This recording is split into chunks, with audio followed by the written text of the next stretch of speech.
there, yeah, 52 degree, right? Yep. Okay, so let's hit it again, 70 yards. So probably just in the middle of that shaded area. Okay. Okay. Got it.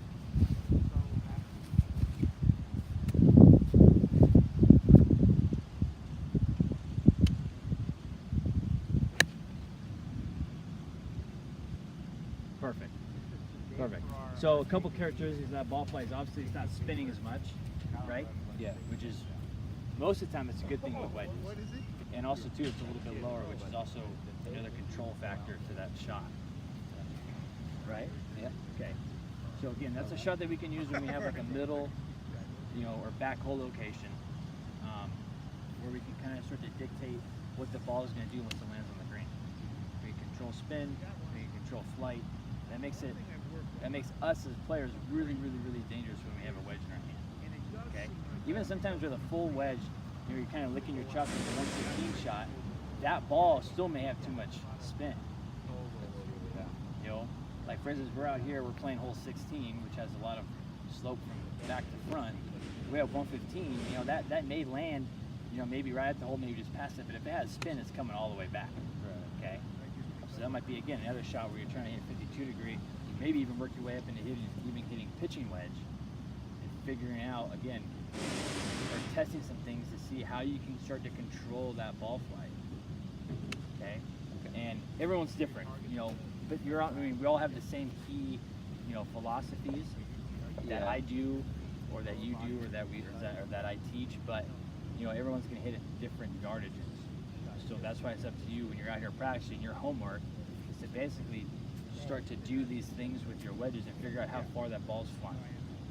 56 degree, 56, 52. And again, even where you can work your way up into a pitching wedge, you really start to gauge and have an understanding of what the ball's doing when you take a narrower stance, or when you only swing, it feels like you're swinging halfway back with not a lot of wrist hinge, and you're kind of basically just kind of dead arming it on the way through. How that ball's flying, how it's reacting. Okay, and that's how you're going to get really, really dangerous with your wedges. The worst thing I think that most good players, especially good amateurs, the worst thing they do is their distance control of their wedges is bad.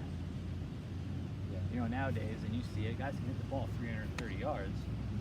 Right. You get them, 90 to, or 75 to 120 yards out.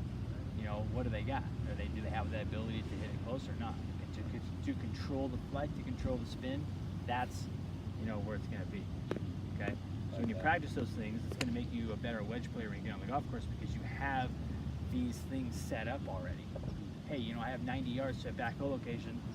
You're not grabbing 60 or 56, you're grabbing 52 just instinctively because you practice it so much out here. You take that kind of, narrow stance, choke down, kind of half swing, and the ball comes off kind of low, not a lot of spin, takes a couple hop stops, 90 yards.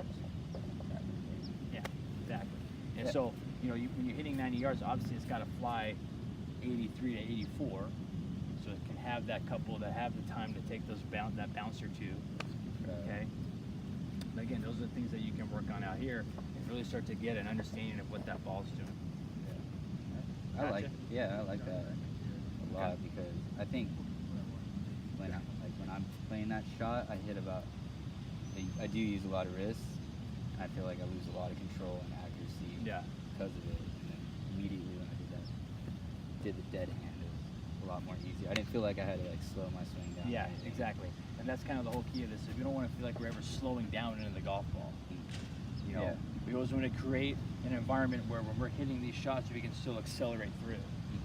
Kind of that analogy again of downshifting that car. Right. You can, if you have a stick shift car, you put it in first gear, you can put that gas down all the way to the ground if you want. It's only going to go so fast. Right. Yeah. So having that, being able to keep that acceleration up is pretty key. In some of these shots. Got it? Yeah. All right. Got it.